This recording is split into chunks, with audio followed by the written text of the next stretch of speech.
भारत ने maiden test यानी पहला टेस्ट किया है integrated air defence weapon system का। बड़ी खबर इधर आ रही है, डिफेंस सेक्टर में भारत को एक बड़ी कामयाबी मिली है। पहले भारतीय एयर डिफेंस वेपन सिस्टम का सफल परीक्षण हुआ है। Integrated air defence weapon system का जो टेस्ट है वो सफल रहा। अब ये है क्या? ये बला है और इस बला को हम थोड़ा सा डाइसेक्ट करते हैं। उन्होंने अपना डिफेंस सिस्टम्स को मजबूत करना शुरू कर दिया है क्योंकि इसकी रेंज बहुत ज्यादा है। कौम देख चुकी है कि नरेंद्र मोदी किसी भी वक्त दाखिल हो जाएगा और कौम को अब अच्छी तरह पता है कि आपस की खुराफात और बकवास बंद करके आप फौज का साथ दें वरना हम सारे मारे जाएंगे। पाकिस्तान के पास हाई रेंज मिसाइल्स उस तरीके से मौजूद नहीं है जिस तरह भारत के पास अब आ चुके हैं। You think it's something special? Pakistan. I'll tell you what. Yeah. No wonder the Indians are bombing you.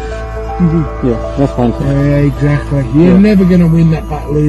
दूसरी जानिब जो आपने अभी सवाल का इशारा किया, देखें सबसे बड़ी बात यह है कि इंडिया आप पे जरूर हमला करेगा। ये बात मेरी लिख के रख लें। पाकिस्तान ने नो टाइम जारी किया, इस्लामाबाद के आसपास का हवाई क्षेत्र बंद किया, एलओसी के आसपास का हवाई क्षेत्र बंद किया गया। अमेरिकी वजीर खारजा मार्को रूबियो ने एक और पाक भारत जंग के इम्कान को जाहिर करते हुए कहा है कि एक और पाक भारत जंग किसी भी वक्त मुमकिन है। भारत और पाकिस्तान के बीच एक बार फिर से जंग छिड़ सकती है। पाकिस्तान और भारत के दरमियान सीज फायर हुआ, लेकिन ये सीज फायर देर पा नहीं है। ये सीज फायर किसी भी वक्त खत्म हो सकता है। अपना डिफेंस सिस्टम, अपना सोशल मीडिया, अपने फाइटर जेट्स, अपना बैलिस्टिक मिसाइल और बाकी ममालिकों को भी एक डर का समा है, स्पेशली पाकिस्तान के लिए। नमस्ते दोस्तों, जय हिंद। भारतीय रक्षा अनुसंधान एवं विकास संगठन DRDO ने स्वदेशी एयर डिफेंस सिस्टम तैयार कर लिया है। DRDO ने 23 अगस्त 2025 को लगभग 12:30 पर ओडिशा के तट पर एकीकृत वायु रक्षा हथियार प्रणाली IADWS का पहला परीक्षण सफलतापूर्वक किया।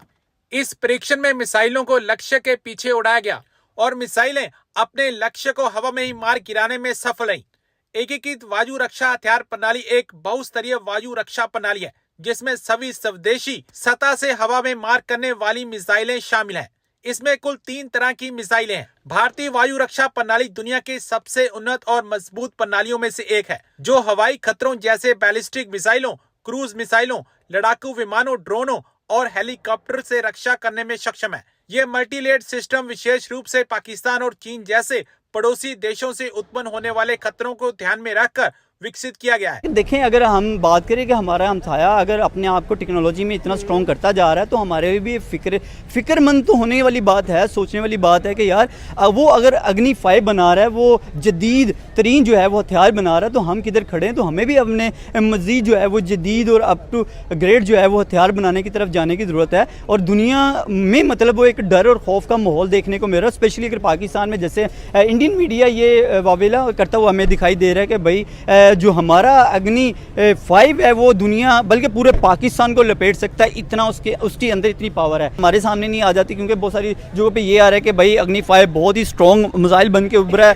कि अगर वो ज़मीन के अंडर में भी आपकी जो है वो ज़मीन की से अगर आपके मिसाइल पड़े हुए हैं उनको भी ये तबाह करने की सलाहियत रखता है। आपके वो एटमी हथियार हो, आपकी कोई भी असासे मौजूद हो, यानी कि ये ज़मीन की गहराई तक जाके नाम ही अग्नि हो, वो तो आग ही लगाएगा ना। डेफिनेटली अग्नि यानी कि आग से वो जो है वो तशबीह दिया जा रहा है, तो कहीं ना कहीं तो वो एक प्रेशर बना रहा है। लेकिन यहाँ पे हम कहेंगे कि यार अगर टेक्नोलॉजी की बात करें, वैसे वार में कोई कुछ नहीं रखा, लेकिन हमेशा से हमारी और हमारे हमसाया मतलब भारत की इसी के दरमियान जो है ना वो एक वो कहते हैं कलविश, वो एक हमेशा से जो है हमें लड़ाई जो है वो देखने को मिली है। दोनों ममालिक आपस में लड़ते दिखाई दिए हैं। तो मेरा तो सिर्फ इतना सा पर्पज़ है कि दोनों ममालिक को ऐसे नहीं लड़ना चाहिए। और अगर एक तरफ बात की जाए, देखें हमारे साथ चाइना भी है, रशिया भी है। वेस्ट सारा सुकून करता है, वेस्ट मीडिया कह लें या वेस्ट के लोग, अमेरिका, नेटो, यूरोपियन यूनियंस, हर कोई सुकून करे। ये एशिया के अंदर ये हमेशा खलल मचा रहता है। देखिए मेरे ख्याल में कहीं ना कहीं वेस्ट वाले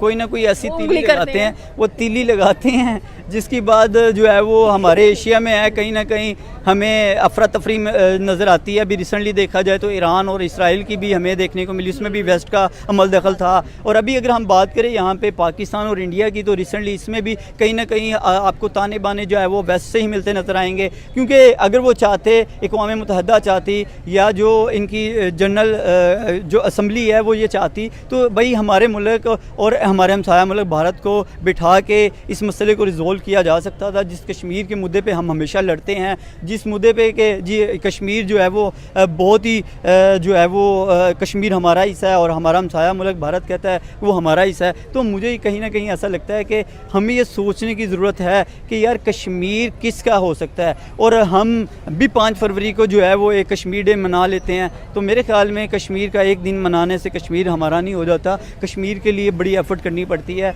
और दूसरी बात, हमें हमारे हमसाया मुल्क भारत से, हम अमेरिका को छोड़ के रशिया से तेल क्यों नहीं खरीदते? ये सोचने वाली बात है। देखें एक हमारा जो प्राइम मिनिस्टर था, एक्स प्राइम मिनिस्टर था जो अभी जेल के अंदर है, उसने कहा था कि भाई हम परचेज़ करेंगे, हम कोई डरते हैं किसी से। वो बेचारे एक बंदे ने कहा था, वो बेचारे की दोबारा हुकूमत नहीं रही, वो जेल में चला गया। तो आप चाहते हैं कि जो नेक्स्ट प्राइम मिनिस्टर हैं वो भी जेल की सलाखों में हो, तो आप ये चाह रही हैं, तो इसीलिए आप इस तरह का मौक़िफ़ दे रही हैं। मेरे ख्याल से हमारा प्राइम मिनिस्टर कभी भी ऐसा मौक़िफ़ नहीं देगा। उसे पता है कि भाई मैं अगर ये अगर जो है वो ऐलान कर दूँ दुनिया के सामने कि भाई हम भी रशिया के साथ खड़े हैं, हम रशिया से तेल भी लेंगे, हम रशिया के साथ उसके साथ हर लिहाज से उसका साथ देंगे, तो कभी भी जो वेस्ट है वो हमारा साथ नहीं देगा। इंडिया ने हमेशा स्मार्ट चॉइसेस बनाई है, ये आपने देखा है कि वो वहाँ जाता है जहाँ उसकी नेशन इंटरेस्ट और उसकी नेशन को फ़ायदा पहुँचे। भारत ने मेडन टेस्ट यानी पहला टेस्ट किया है integrated air defence weapon system का।